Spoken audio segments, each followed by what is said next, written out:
Up, everybody? My name is Zeke. I'm a boy with a dream that wants nothing more than to add value. I hope you guys are having a fantastic Wednesday. Today, I just want to talk about the sad news. I feel like this whole story is just sad. It's a story of HHP and his wife, Lerato Sengadi. So apparently, the family is rejecting that Lerato was ever his wife. They're rejecting that Lerato was never married to him, and I believe that it's true because HHP earlier this year in May actually did put up a post and said he is not continuing to marry his wife. But something is very, very alarming in this case. We're seeing Lerato acting as if she was there for him, and she's acting very, very weirdly around this whole situation. And I mean, one of the things that actually made me feel some kind of way is that she went to the family and she actually requested, like, for policy documents, some private stuff where even if she wasn't in his life or if she was in his life for a certain period, the fact that they broke up and they were never together, it's one of the reasons why I feel like she shouldn't have been there to actually request those things. And just in the matter of respect, I mean, the funeral is not even over yet. I feel like after the funeral, maybe she can go and request those things and go to the family and have the conversations about that, those kind of things. And one of the requests that she made to the family was very weird. She asked the family for a phone, like his phone, like HHP's phone. And I feel like that's just one of the things that I don't really understand it. If HHP literally went to his fans and posted a post and said, Lerato and I are not together anymore, our marriage is not continuing, yes, it's true that they actually initiated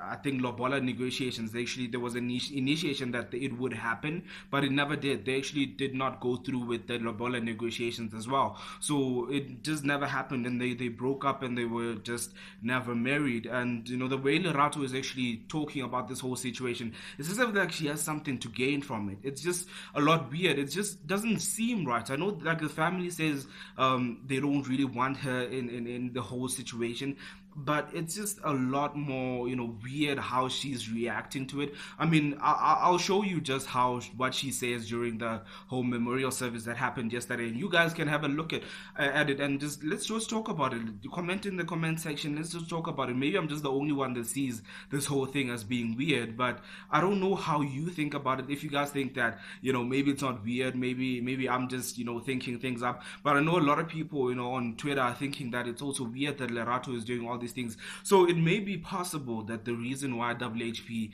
did what he did, Lerato may be a big factor. I'm not saying she is the reason why he committed suicide, but it may be a huge factor of what happened. And it's something that we really need to actually look into and just not look at life at face value, especially with what she's doing. She's literally, I don't know, she's very egotistical at the moment. She's acting as if, everything is about her. You'll see the video. I'll play the video just after this, and then we can talk about it and let's just have a conversation and just see what you think about it. This is a tough one. I normally spend this day in Jabba because my birthday is tomorrow, but I guess this one is a little bit different, but I know he'll be there. I've lost a husband, my best friend, my road dog, my comedian, my selector, my favorite artist, my Scrabble mate, the love of my life, Mutuaka.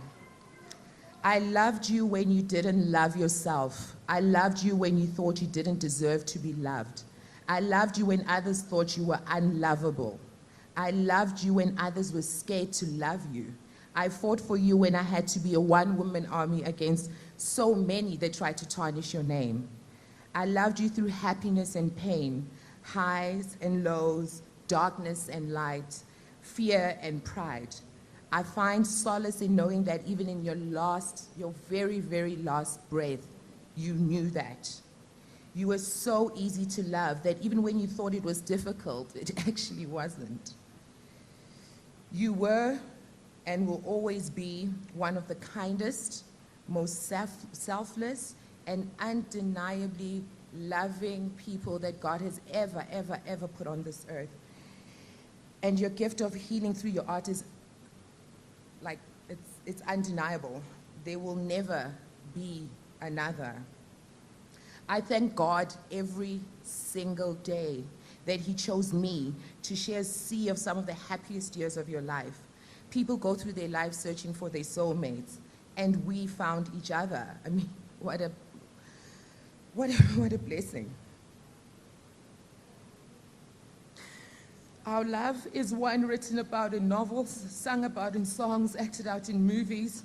It is a love that people can only dream about, so I know for sure that God does not make mistakes.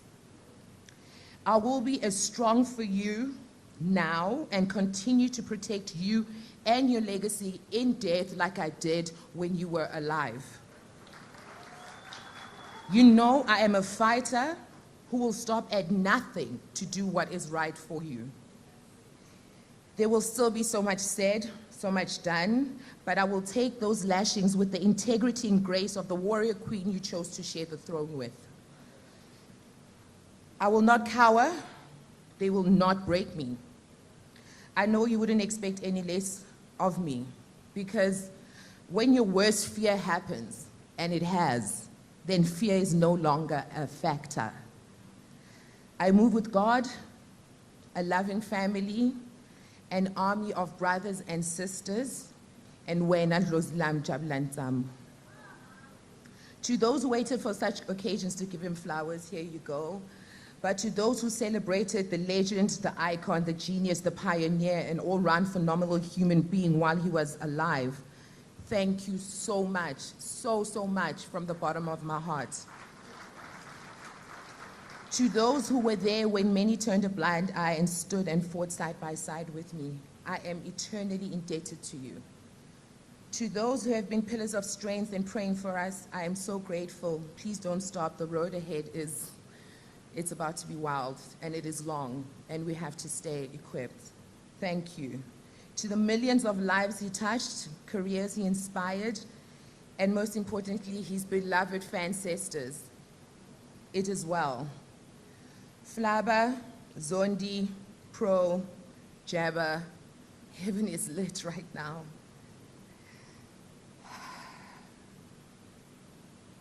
The pain is gone now, my king.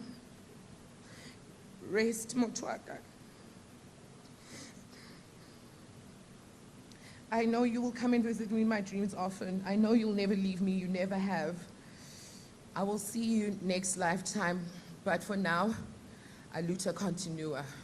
Yes, so after this video, you do realize that, the type of things that Lerato is saying are so off. Like, she's talking about me, she's talking about I'm a strong woman, as if she's trying to prove to people that, yeah, I really loved you. And she's really throwing around the term husband, as if it's not like a really serious thing. Like, she keeps on saying husband, and we all know that, they were never really married. And HHP said it himself, that, the marriage never continued. So it's really funny when she's saying husband as if it's not like a legal term. I mean, husband is a legal term. So when somebody says you are my husband, that's a legal term. So if it's not true, she's basically lying to us. She's lying to her fans. She's lying to people that are literally like, I don't know, we're trying to support her. I mean, she was very close to him, and they spent some time together, and they spent a whole lot of time together.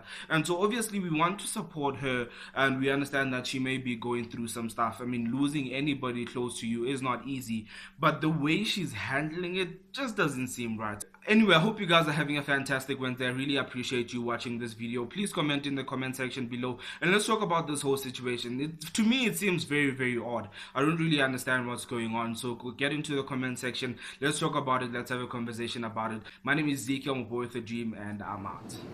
For those who don't know who I am, I go by the name of Casper Vest. The reason why I took off my shades, I usually don't take off my shades because I really think I'm a superstar, you know what I'm saying? The reason why I took off my shades is because one time when performing in Mufftown, and I had my shades on, and Jabba took off my shades while I was on stage, and I was so offended, But he was my big brother, I really couldn't do anything, and he told me, Mukasi, I want a superstar, Mukasi.